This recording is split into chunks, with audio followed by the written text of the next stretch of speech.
A late-night radio DJ begins receiving strange, unsettling broadcasts that seem to be bleeding through from another dimension. A dimension filled with static, monstrous entities and a horrifying, ever-present sense of dread. As he investigates, he realizes the static is not just a broadcast, it's spreading. And it is coming for him. It is coming for everyone. The red light of the on-air sign was the only splash of color in the otherwise dim studio. It was 3 a.m., the witching hour, and I, Daniel Dan the Man Mallory, was the sole inhabitant of KSBDH, Shabdo, Sound, 97.9 FM, the sound of silence, a station that mostly played smooth jazz and easy listening for insomniacs and truckers. Ironic, considering the circumstances. My slogan was a lie. Tonight, however, the silence was different. It wasn't peaceful, it was pregnant, heavy, like the air before a thunderstorm, and it was about to be broken. It started as a faint crackle in my headphones, a whisper of white noise beneath the mellow saxophone solo I was playing. I adjusted the levels, checked the equipment, but everything seemed fine. Then it grew louder, more insistent, a suvar wall of static that swallowed the music whole. I ripped off my headphones, my heart pounding. The static was coming from the speakers now, filling the studio, a physical presence that pressed against my eardrums. Then a voice. It wasn't a human voice, not exactly.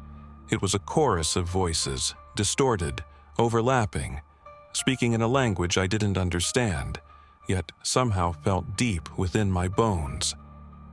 It was the language of nightmares, of the void between stars, of things that should not be. "Help us," a voice screamed, only to be drowned by a chorus of static. "It's coming."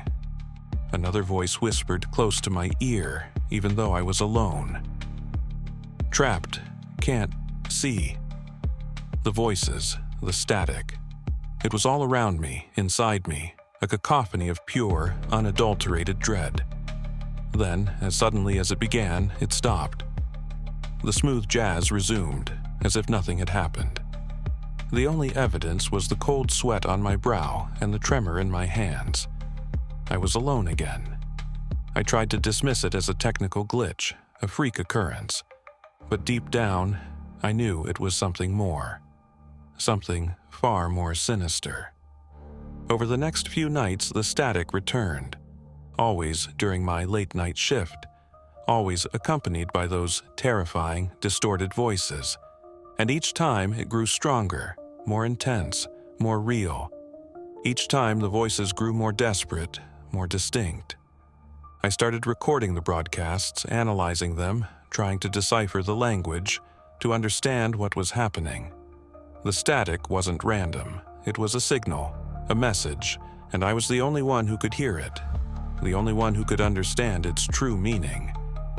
I discovered that the signal was emanating from a specific frequency, a frequency that shouldn't exist, a frequency that was supposedly dead air, a frequency that was now the loudest thing I had ever heard.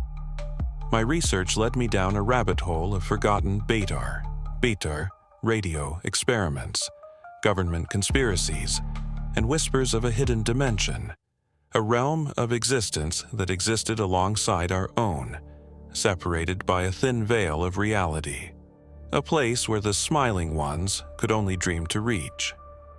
The whispers in the static grew clearer. They were warnings. They spoke of a coming darkness, an invasion from beyond, a force that sought to consume our world, to drown it in static and silence. The static was no longer confined to my radio show. It started to bleed into other frequencies, into television broadcasts, into phone calls, into the very fabric of the city.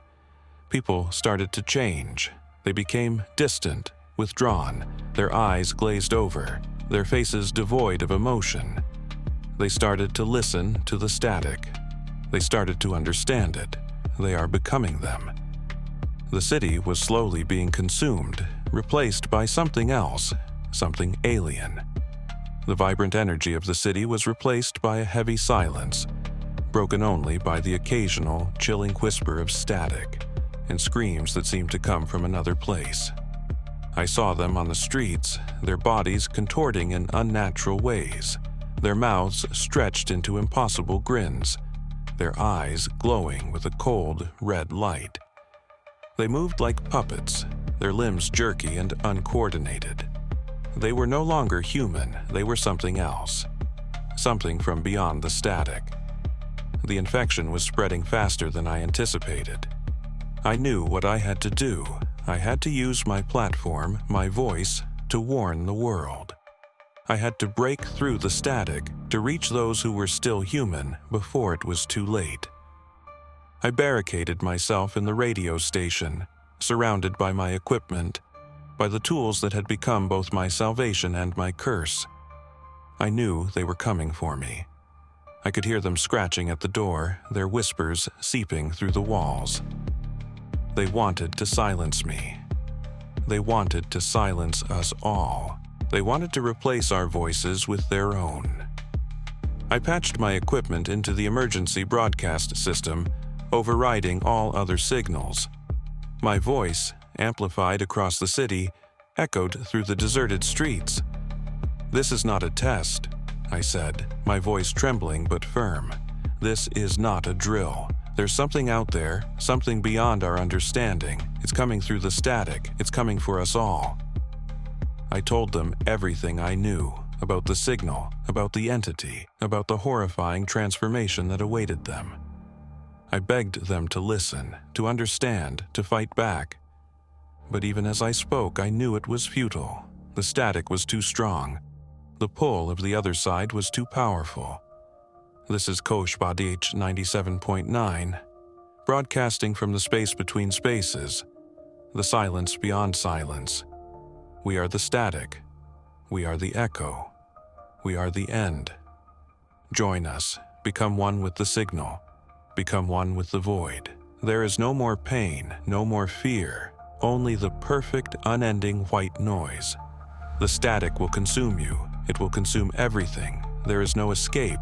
There is only the signal, the signal, the signal, the dot, dot, dot. And then there was only static, and it was spreading. It was coming for us all. There is no escape, only the embrace of the static.